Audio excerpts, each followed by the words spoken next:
Palabra y vida. Con el padre Manuel Horta, desde Sevilla.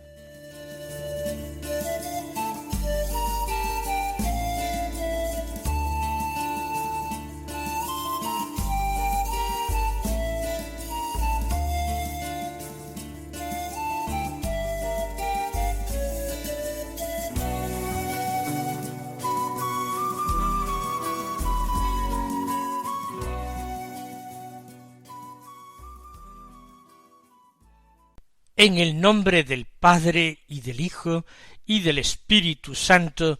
Amén. Alabados sean Jesús y María. Muy buenos días, queridos amigos, oyentes de Radio María y seguidores del programa Palabra y Vida. Estamos recién comenzando una nueva semana, la semana 31ª del tiempo ordinario. Hoy es el lunes día 3 de noviembre, la memoria de San Martín de Porres, un santo que conoció hace 50 años una extraordinaria popularidad y fue muy venerado y se le llamó Fray Escoba.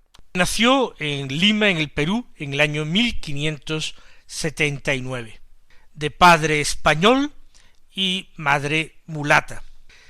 Él aprendió el oficio de barbero, que en aquel tiempo consistía no simplemente en afeitar a las personas o el cortarles el pelo, sino también actuar de dentista, sacando muelas o incluso sajando y curando abscesos en el cuerpo y otras pequeñas intervenciones quirúrgicas. Un chico que fue extraordinariamente piadoso, verdaderamente devoto de la Santísima Virgen María. Creció bastante despegado de su padre, que era un caballero español que, por supuesto, no se casó con su madre, y quiso entrar en la orden de predicadores de los dominicos. El padre pretendió que entrara, ya que tenía vocación para fraile de coro, es decir, para fraile profeso y sacerdote. Pero él no quiso entrar ni siquiera como hermano lego, sino como donado, que eran frailes que ni siquiera tenían votos religiosos, sino simplemente compromisos en el convento. Allí ejerció los oficios más humildes, por eso normalmente se representa con una escoba en las manos con la que se santificó. También sus conocimientos de barbero cirujano los utilizó en el convento y siempre también a favor de los pobres. Dio lecciones de gran humildad, de pobreza, de mortificación y de altísima contemplación, de gran amor a Jesús en la Eucaristía y a la Santísima Virgen María. Finalmente fue aceptado como fraile lego, es decir, pudo hacer los votos religiosos y vestir el hábito de profeso. Murió santamente en el año 1639, con sólo 60 años de edad. Vamos ahora a escuchar la palabra de Dios que proclamamos en la liturgia de la misa del día. Seguimos con la lectura continuada de la importantísima carta de San Pablo a los romanos. Hoy, del capítulo 11, tomamos los versículos 29 al 36, que dicen así: Hermanos, los dones y la llamada de Dios son irrevocables. Así como vosotros en otro tiempo desobedecisteis a Dios, pero ahora habéis obtenido misericordia por la desobediencia de ellos, así también éstos han desobedecido ahora con ocasión de la misericordia que se os ha otorgado a vosotros, para que también ellos alcancen ahora misericordia.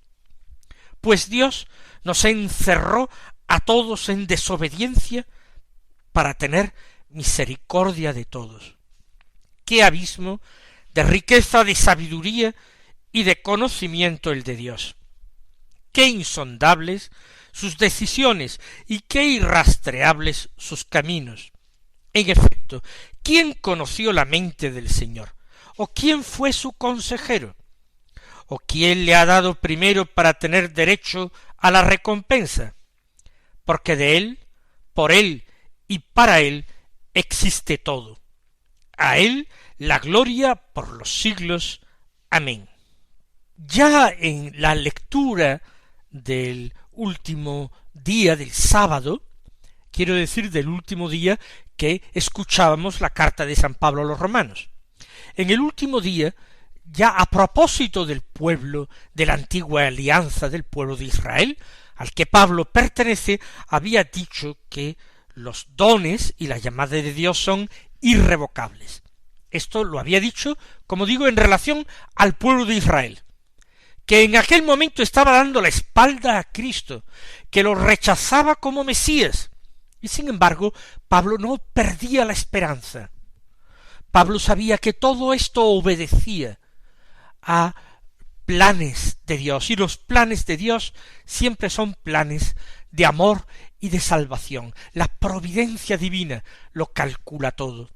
Para Pablo era clara una cosa: puesto que los judíos se habían cerrado al Evangelio, lo recibían con hostilidad, se negaban a reconocer en Cristo al Mesías esperado, por eso comenzó a predicarse el Evangelio a los paganos, y se obtuvieron frutos extraordinarios, rapidísimos. El Evangelio prendió como una llama en el mundo pagano antiguo.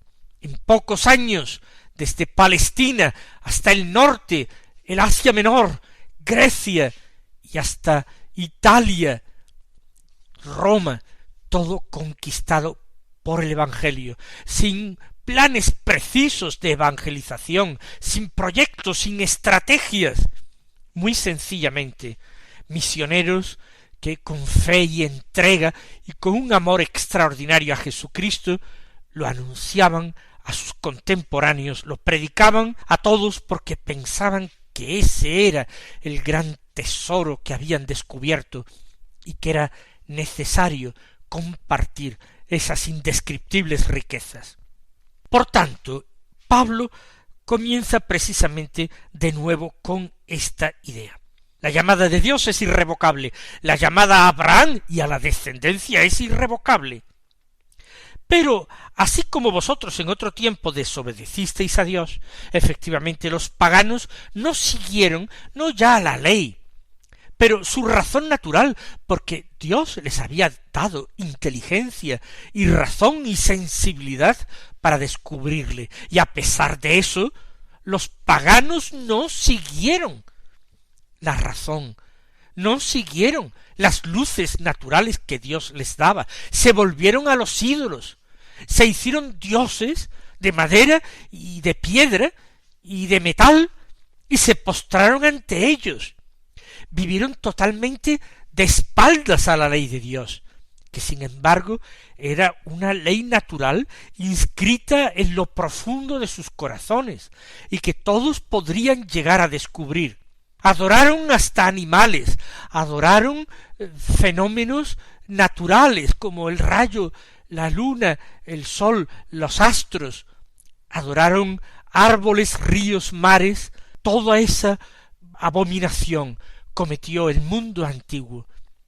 Se cerraron a la luz de la razón y se entregaron, como dirá Pablo, a pasiones vergonzosas, al pecado.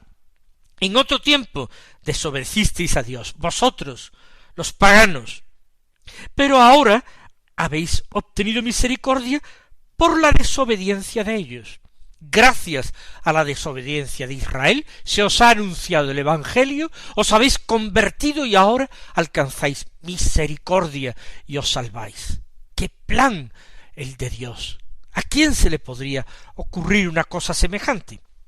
Pues de la misma manera dice, también éstos han desobedecido ahora con ocasión de la misericordia que se os ha otorgado a vosotros. ¿Para qué? Para que también ellos alcancen ahora misericordia. Israel alcanzará la misericordia de Dios. Israel se terminará convirtiendo al Mesías. Quizás tenga que llegar un momento donde los antiguos pueblos paganos conversos al cristianismo vuelvan a caer en la apostasía, renieguen de Cristo, y quizás entonces será el momento en que las gracias inmensas, irresistibles de Dios, en que la fuerza y el poder del Espíritu Santo hará que en Israel se conviertan los judíos a ese Mesías suyo, el personaje más importante de su historia, pero del cual han abominado durante siglos, lo han desconocido, ignorado o incluso combatido durante siglos. Esos son planes de Dios ocultos, y Pablo los conoce por revelación. Durante mucho tiempo él ha meditado estos planes, y él sabe que ahora tiene una luz particular de Dios para iluminar a los hombres esos inextricables caminos de la historia a través de los cuales Dios actúa. Y sigue diciendo: pues Dios nos encerró a todos en desobediencia para tener misericordia de todos. A todos, a paganos y a judíos, en unos momentos o en otros de la historia, pero a todos permitió Dios que permanecieran en desobediencia, para luego apiadarse de ellos. También esto acontece hoy en día en nuestra propia historia personal. Conocemos, por ejemplo, si acaso no lo somos nosotros mismos, conocemos, digo, a conversos, personas que se han convertido a Jesucristo, quizás después de un tiempo de abandono de la fe, de la práctica religiosa, y podríamos preguntarnos: ¿y por qué el Señor les concede esas gracias de conversión en un momento determinado? ¿Por qué no les concedió esas fuertes gracias mucho antes, para que no terminaran de alejarse de Él, para que no extraviaran el camino? La respuesta no puede ser más que la misma. Dios nos encerró a todos en desobediencia, permitió que experimentáramos hasta qué punto éramos débiles y pecadores, hasta qué punto teníamos necesidad de ser salvados, de ser perdonados, de ser tratados con misericordia. Dios lo permitió para que lo buscáramos a Él con más empeño, para que lo anheláramos, para que lo siguiéramos una vez que lo encontráramos. ¡Qué abismo!, exclama Pablo, de riqueza, de sabiduría y de conocimiento el de Dios. Efectivamente, no hay mayor riqueza que haber descubierto a Cristo como tesoro, no hay mayor sabiduría que haber descubierto la cruz de Cristo como la suprema sabiduría. Qué abismo el de conocimiento el de Dios, el de su divina y eterna providencia, que todo lo dispone y hace que concurra para nuestro bien, para el bien de los elegidos. En efecto, se pregunta de una forma retórica Pablo: ¿quién conoció la mente del Señor? La mente de Dios sólo puede conocerla el Espíritu de Dios. Y quienes alcancen a poseer ese espíritu como don pueden llegar a entender un poquito de Dios, pueden llegar a entender su estilo, su forma de actuar, pueden llegar a sondear algo de su corazón. ¡Qué abismo! ¿Quién conoció la mente del Señor? ¿Quién fue su consejero? ¿Quién va a recomendarle a Dios lo que tiene que hacer? ¿Quién va a darle una lección? ¿Quién va a enseñarle a Dios el ser Dios?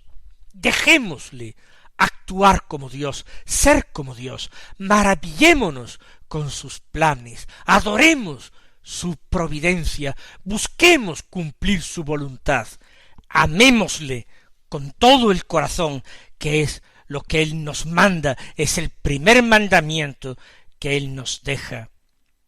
¿Quién le ha dado primero para tener derecho a la recompensa? Nadie, si todo lo que hay, todo lo que existe, es creación suya, es don suyo. ¿Quién podrá haberle dado primero para tener derecho a que Él le devuelva? Porque de Él, dice Pablo, por Él y para Él existe todo. Él es el origen y el fin, la meta y el comienzo. Él es el alfa y la omega, porque de Él tiene la existencia todo lo que existe, y todo existe por Él, y todo existe para Él. Y termina Pablo: a Él la gloria por los siglos, amén. Y esto es ya una oración y una invitación a la adoración, a la alabanza. A Él la gloria por los siglos. Vamos nosotros también a pedirle al Señor, aunque sea mínimamente, el descubrimiento de sus planes, la revelación de ese amor suyo que se manifiesta en la historia. Contemplemos nuestra propia historia, las propias circunstancias de nuestra vida, los acontecimientos que han transcurrido, cómo el Señor nos ha ido buscando, llamando, atrayendo, conquistando, cómo la gracia actuó quizás en momentos en que nosotros éramos más olvidadizos y estábamos más descuidados, pero la gracia actuó, y aquí estamos nosotros escuchando su palabra, aquí estamos nosotros repitiendo a Él la gloria por los siglos, aquí estamos nosotros tratando de amarle y servirle, y tratando de amar y servir a nuestros hermanos según su mandato. Vamos a dar gracias, vamos a bendecir, vamos a tomar estas palabras de Pablo y convertirlas esta mañana en materia de nuestra oración.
Escuchamos ahora el Santo Evangelio de la Misa.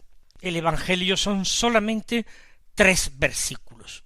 Del capítulo 14 de San Lucas, los versículos 12, 13 y 14, que dicen así: En aquel tiempo Jesús dijo a uno de los principales fariseos que lo había invitado: Cuando des una comida o una cena, no invites a tus amigos, ni a tus hermanos, ni a tus parientes, ni a los vecinos ricos, porque corresponderán invitándote y quedarás pagado. Cuando des un banquete, invita a pobres, lisiados, cojos y ciegos, y serás bienaventurado, porque no pueden pagarte, te pagarán en la resurrección de los justos. Está Jesús en casa de un fariseo, que lo ha invitado a comer. Recuerden que había otros muchos en el banquete, con los ojos fijos en él, pendientes de él. a ver si lo podían cazar en alguna cosa inconveniente, incorrecta. Y como Jesús había enseñado ya, al darse cuenta de cómo muchos convidados se afanaban por conseguir los mejores puestos en el banquete.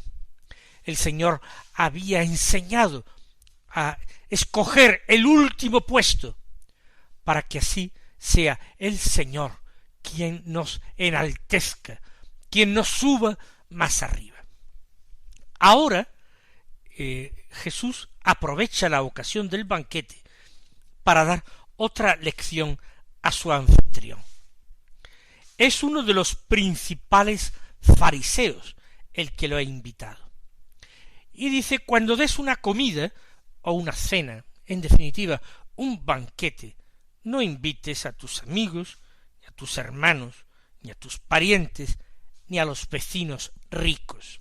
No quiere decir esto literalmente que Jesús no quiera que uno invite en su casa a amigos y familiares. No, el mismo Jesús aceptaba invitaciones en muchas casas de todo tipo. La enseñanza que da el Señor es la gratuidad, la generosidad en el actuar. No podemos estar siempre pendientes de si corresponden a nuestros gestos. Encontramos a muchos cristianos por ahí que se sienten extraordinariamente dolidos ante la ingratitud de las personas especialmente a las que ellos hacen algún bien. Y esto, en definitiva, es debido a que están todavía pendientes demasiado de la correspondencia. El ejemplo de Jesús es verdaderamente paradigmático. Invitar precisamente a quienes, aunque quisieran, no me podrían corresponder invitándome a mí. Pobres, lisiados, cojos y ciegos. Lisiados, cojos y ciegos forman parte del grupo de los pobres, personas que no tienen trabajo, no tienen ayuda y se ven reducidos a la mendicidad. A esos que de ninguna manera te van a poder pagar, a esos es a quienes debes invitar. En primer lugar, porque ellos lo necesitan más. A ellos les vas a hacer un mayor bien que si invitas a otros que están ahitos, que están hartos de comer. Pero por otra parte, tu invitación será totalmente gratuita, un don, un regalo tuyo. Tú te olvidas totalmente de la respuesta que te puedan dar. Más aún, te vas a gozar y alegrar de ser bienaventurado precisamente porque no pueden pagarte. Eso sí, va a haber alguien que te pague, alguien que va a quedar como deudor tuyo. Te pagarán en la resurrección de los justos, y ese deudor va a ser Dios, que toma sobre sí ese deber de correspondencia. Buen negocio haremos entonces. Mis queridos hermanos, que el Señor os colme de bendiciones, y hasta mañana si Dios quiere.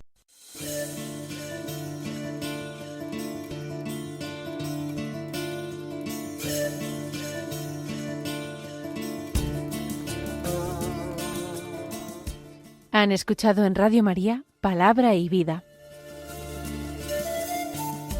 un programa que dirige el Padre Manuel Horta.